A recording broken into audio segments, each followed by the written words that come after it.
Hello everyone, welcome to the Manu Law classes in the session of daily news analysis. Today is 21st of January 2025.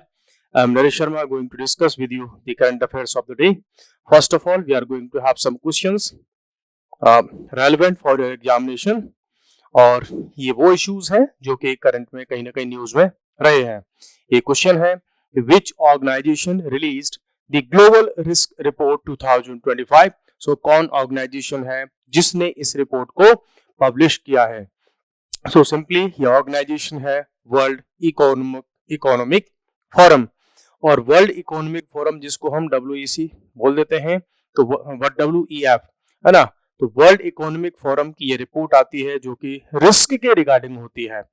Released the global risk report first publish, सबसे पहले इसको 2006 में publish किया गया था और इस बार ये एनवायरमेंटल रिस्क रिपोर्ट 2024-25 के लिए आई है, जो कि बेस्ड है किस पर? ग्लोबल रिस्क परसेप्शन सर्वे पर, कि भाई ग्लोबल लेवल पर क्या क्या रिस्क हैं, जैसे कि मिस इन्फॉर्मेशन का, ग्लोबल वार्मिंग का, या एनवायरमेंट की सस्टेनेबिलिटी का, या सस्टेनेबल लाइफ का, एग्रीकल्चर का, ऐसे डिफरेंट इश्यूज का. तो उसी के बेसिस पर ये रिपोर्ट पब्लिश होती है. The Nord Stream pipeline is constructed under which sea? तो जो नॉर्ड स्ट्रीम पाइपलाइन है वो कौन से सी से होकर के जाती है? ये जाती है आपके बाल्टिक सी से. और जो बाल्टिक सी के अराउंड वाले नेशन हैं उन्हीं नेशंस को बाल्टिक नेशंस भी कहा जाता है.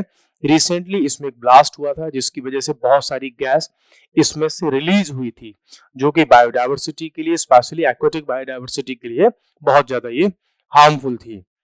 नेक्स्ट क्वेश्चन है एक्सरसाइज डेविल स्ट्राइक. ये एक जो है डिफेंस एक्सरसाइज है, एक्सरसाइज डेविल स्ट्राइक. रिसेंटली इसको कंडक्ट किया गया है. कौन सी कंट्री ने इसको कंडक्ट किया गया है? तो वो कंट्री कोई और नहीं बल्कि अपना इंडिया है. इंडिया ने इस एक्सरसाइज को किया है और इसमें डिफरेंट सिचुएशंस, जो टफ सिचुएशंस होती हैं, वॉर सिचुएशन होती हैं, कोऑर्डिनेशन का इश्यूज होता है, उनके लिए एक्सरसाइज ऐसी की जाती है. कोबरोक एक लैंग्वेज है और is the official language of which Indian state? कौन सा ऐसा इंडिया का स्टेट है जहां की ऑफिशियल लैंग्वेज कोबरोक है? और ये है आपका त्रिपुरा. ठीक है, यहाँ पर बहुत सारे प्रोटेस्ट वगैरह हुए थे त्रिपुरा के स्टूडेंट फेडरेशन वगैरह की तरफ से, और वो डिमांड कर रहे थे कि इसकी जो स्क्रिप्ट है उसको रोमन स्क्रिप्ट में ले लिया जाए. नेक्स्ट क्वेश्चन है आपका विच institution developed the central suspect registry? एक ऐसी रजिस्ट्री को डेवलप किया गया है, उसको मेंटेन किया जाता है कि इंटरनेशनल लेवल पर या स्पेशली हम कहें नेशनल लेवल पर, स्टेट लेवल पर, ऐसे कौन सी कोई ऑर्गेनाइजेशन का नेम है या कोई पर्सन है जो कि सस्पेक्ट है.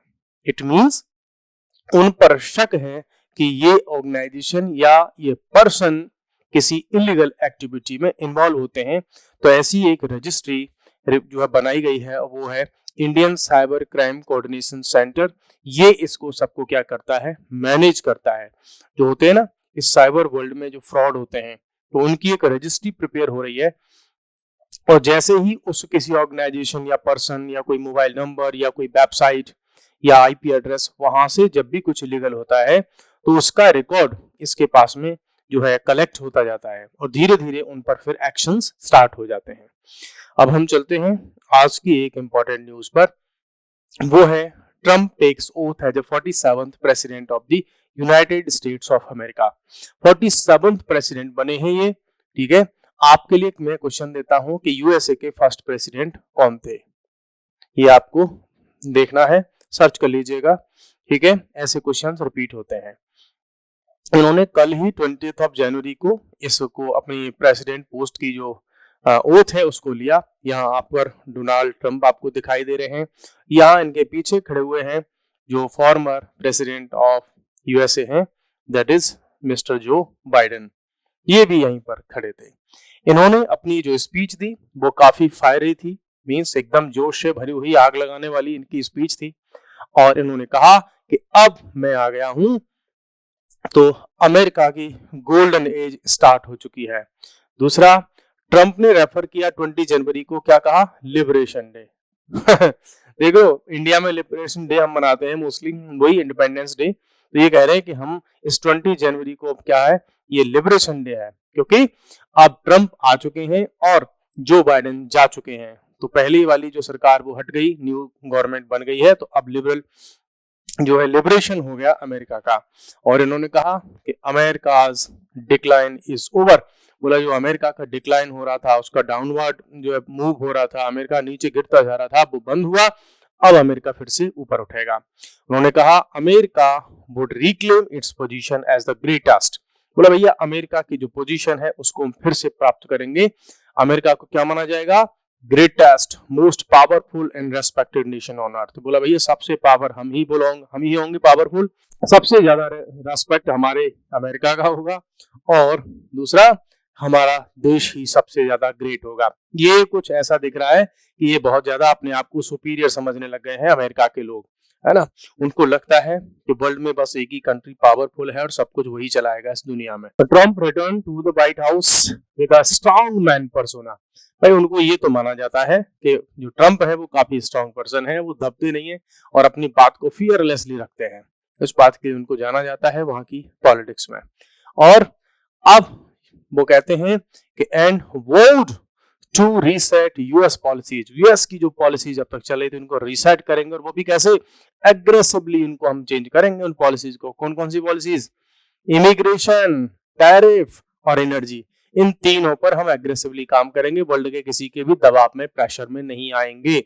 जब ये इमिग्रेशन की बात करते हैं तो बोला भैया अमेरिका के रास्ते सबके लिए ओपन नहीं रहेंगे, सिलेक्टेड लोगों को ही आने दिया जाएगा। दूसरा टैरिफ, जो अमेरिका के अंदर कोई भी अगर कुछ बेचना चाहता है, स्पेशली इनका निशाना होता है चाइना पर, क्योंकि चाइना अपने प्रोडक्ट्स इतने सस्ते बेचता है अदर कंट्रीज में कि वहाँ के local market, local supplier, local manufacturer, जो रिटेलर है वो सब बर्बाद हो जाते हैं।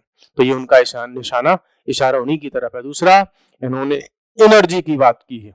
तो एनर्जी पर किस तरह से बात करते हैं, ये कहते हैं ना कि पेरिस डील हुई थी, जो पेरिस एग्रीमेंट 2015 का, COP21, अगर आपको ध्यान आ रहा हो तो उसमें वर्ल्ड के कंट्रीज से कहा गया था कि भाई अपनी जो CO2 वगैरह की एमिशन है, ग्रीन हाउस गैसेस का एमिशन है, उसको कंट्रोल करना पड़ेगा। तो ट्रंप साहब का ये कहना है कि भाई ऐसा है, ये सब बहुत हो गया, सबसे ज्यादा पॉल्यूशन कर रहा है चाइना, और चाइना के अगेंस्ट में चीजें होनी चाहिए, रूल्स बनने चाहिए। केवल सबका सब जो है अमेरिका इसके लिए जो है रेडी नहीं रहेगा, है ना। अब उन्होंने अपनी कुछ इमीडिएट एक्शंस पर भी फोकस किया कि भाई क्या क्या एक्शंस उनके हैं। Declaring national emergency at the US Mexico border.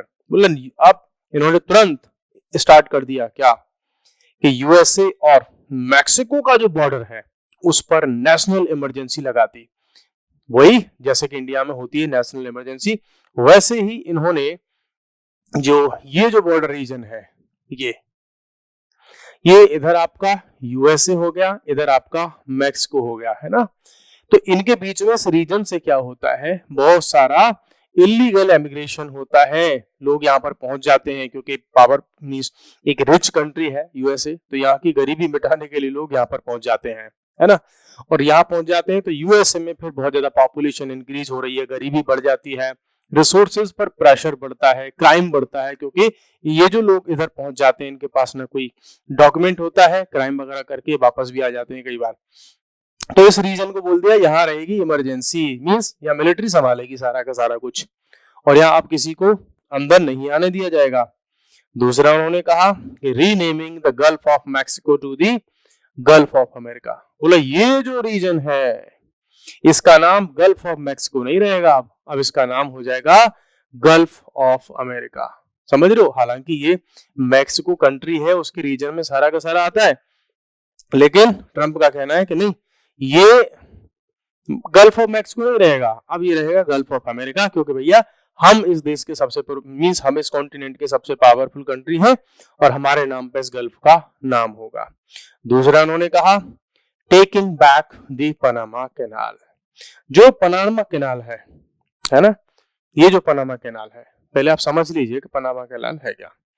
ये जो है एक पनामा, ये एक रीजन है पनामा कंट्री आपका, यहाँ से कैनाल बनी हुई है। जैसे आपको ध्यान हो तो सुएज कैनाल बनी हुई है, रेड सी और इंडियन ओशियन ये वाला जो रीजन है यहाँ से कनेक्ट हो जाता है मेडिटेरेनियन सी के साथ में, तो वैसे ही ये कनेक्ट कर देता है नॉर्थ अटलांटिक ओशियन को पैसिफिक ओशियन के साथ में कन्वर्ट जो है कनेक्ट कर देती है। अदरवाइज पहले पूरे साउथ अमेरिका का चक्कर लगा के आना होता था अगर किसी को यहाँ जाना होता था, किसी शिप को, है ना। तो इन्होंने यहाँ पर एक ये कैनाल बनाई थी, तो यहाँ से शिप वगैरह जो है इधर निकल जाते हैं।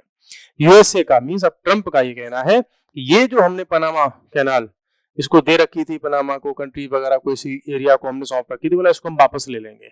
मीन्स अब इसको कौन हैंडल करेगा, यूएसए, ऐसा कहना है डोनाल्ड ट्रंप का।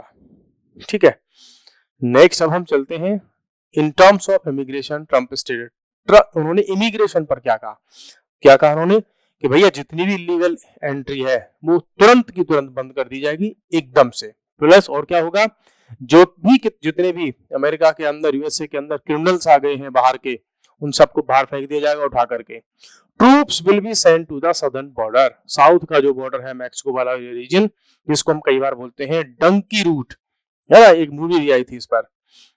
तो डंकी रूट वाला रीजन है, वहां पर डिफेंस फोर्सेस को, आर्मी को भेज दिया जाएगा, वो वहां पर उन बॉर्डर्स को हैंडल करेंगे। यहाँ पर इस ओथ सेरेमनी में क्या इंडिया का क्या इसमें सिस्टम रहा, देखो इंडिया की तरफ से हमारे जो क्या नाम है जयशंकर सर जो है as envoy of the prime minister रहे, हमारे प्राइम मिनिस्टर का लेटर भी वहां पर वो लेकर के गए। और इधर यूएसए ने ये कहा कि भाई हम इस वर्ल्ड में प्रत्येक कंट्री के एक दूत की तरह काम करेंगे, हम सबके लिए काम करेंगे। उधर अमेरिका फर्स्ट की पॉलिसी को लेकर के चलेंगे और हम पूरे वर्ल्ड में पीस मेकर और यूनिफायर का रोल प्ले करेंगे। हालांकि ये सब बात मेरे को मजाक लग रही है, क्योंकि भाई दुनिया में जहां कहीं जितने भी वॉर होते हैं वो सारे तो तुम ही कराते हो, यूएसए ही तो करवाता है सारे के सारे जितने भी वॉर होते हैं।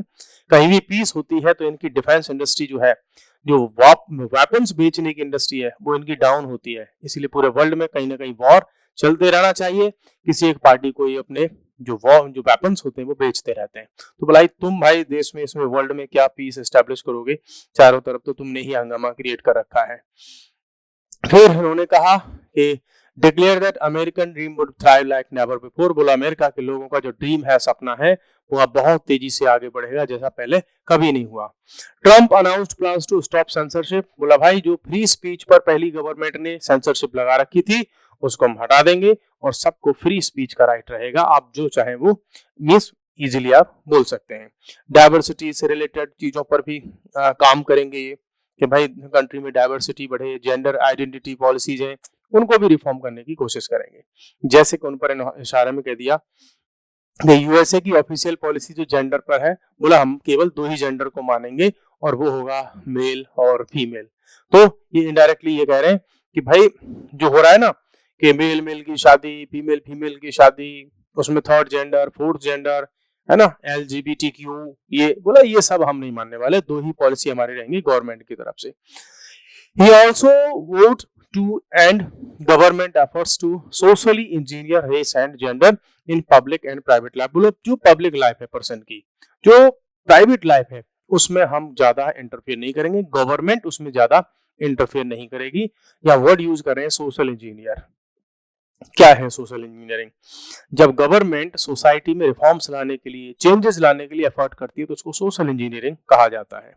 ठीक है, वो सब बोला हम उसमें काम नहीं करने वाले। इनडायरेक्टली इनका इशारा शायद जहां तक अगर हम ठीक समझें तो वो रिजर्वेशन वगैरह पर है, तो बोला वो रिजर्वेशन वगैरह हम नहीं देंगे, लोग अपने कॉमन सेंस के थ्रू जो करना चाहे वो करें। इनसे पहले साथ में ही JD वैंस, इन्होंने एज ए वाइस प्रेसिडेंट की ओथ ली, उसके बाद फिर प्रेसिडेंट की ओथ ली डोनाल्ड ट्रंप ने। चीफ जस्टिस थे उस समय जॉन रॉबर्ट्स, उन्होंने इनको शपथ दिलाई थी as a president of USA.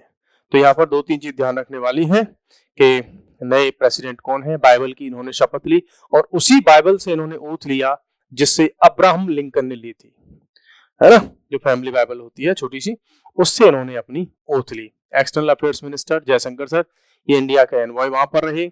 India Italian जो इटली की प्राइम मिनिस्टर है जॉर्जिया मेलोनी, ये भी वहां पर रही, इन्होंने भी अपना जो है वेस्ट बेसिस भेजी, ये वहां नहीं थी लेकिन वेस्ट बेसिस भेजी। हाँ, गजब बात देखो, वर्ल्ड के जितने भी टॉप क्लास के बिलियनियर हैं सबको इनवाइट किया गया था, सब जाकर के वहां पर रहे। अब उसमें आप देख सकते हैं कौन, Mark Zuckerberg, Jeff Bezos, Tim Cook, Sundar Pichai, Elon Musk, इधर इंडिया से अडानी फैमिली से भी लोग उसमें थे शायद। नेक्स्ट है आपका एक और न्यूज और वो है प्लैनेट परेड। परेड नाम सुन से आपको ध्यान आ रहा होगा कि एवरी ईयर रिपब्लिक डे पर परेड होती है, इंडिया की डिफेंस फोर्सेस, पुलिस फोर्सेस उसमें पार्टिसिपेट करती हैं। तो वैसे ही इस बार परेड कर दी कि उन्होंने, कहाँ परेड हो गई, स्पेस में परेड हो गई। और वो परेड करने वाले कौन थे, क्या कोई ट्रूप्स थे, कोई कॉन्स्टेबल्स थे या ऑफिसर्स थे जो यूनिफॉर्म पहन करके उन्होंने प्लैनेट में परेड कर दी या कुछ और। देखो ये क्या होता है, आप इनको देखिए, ये हैं बहुत सारे प्लैनेट, है ना। ऐसा लग रहा है कि उन्होंने जानबूझ करके एक फॉर्मेशन बनाई है या ह्यूमन जो है इंसानों ने ऐसी एक फॉर्मेशन बना दी है। उस सिचुएशन को यहाँ पर हम प्लैनेट परेड कहते हैं, जब बहुत सारे प्लैनेट्स एक ऐसी लाइन फॉर्मेशन में या किसी और फॉर्मेशन में अपने आप को एक साथ आ जाते हैं। वो एक होता है कोइंसिडेंस, हालांकि सबकी स्पीड, टाइमिंग, रिवॉल्यूशन, रोटेशन सब डिफरेंट होता है, लेकिन हजारों साल में या lakhs of millions of years में कई बार ऐसा होता है कि वो सब के सब किसी एक लाइन में आ जाते हैं और इसी फॉर्मेशन को बोला जाता है प्लैनेट परेड। तो ये नजारा देखने को मिला था अभी 2-3 दिन पहले, जिसकी न्यूज काफी जो है चर्चा का विषय रही। ये है आपका, तो ये 4 प्लैनेट थे इस बार प्लैनेट परेड में। कौन कौन, वीनस, सैटर्न, जुपिटर और मार्स, ये सब एक साथ चलते हुए दिखाई दिए, है ना। तो ये ऐसी सिचुएशन थी जो बहुत सारे प्लैनेट एक साथ उसमें चलते हुए दिखाई देते हैं। Also known as the conjunction भी बोल देते हैं इसको, तो ये साथ साथ में सारे के सारे एक फॉर्मेशन में चलना स्टार्ट कर देते हैं। सो इसी को प्लैनेट परेड कहा गया। बाकी कोई ऐसा कोई और बहुत ज्यादा स्पेसिफिक सिचुएशन ये नहीं है। बाकी एक साथ इतने सारे स्टार्स हैं, वो जो प्लैनेट्स हैं वो एक साथ दिखना स्टार्ट हो गए, तो ऐसा लगा कि सब के सब एक साथ में, हालांकि बहुत दूर होते हैं, लेकिन जब यहाँ से हम देखते हैं तो ऐसा लगता है अरे यार ये तो बिल्कुल एक फॉर्मेशन में चल रहे हैं। So guys, this was for today and we will meet again with another session with another topic. Thank you. Bye bye. Take care.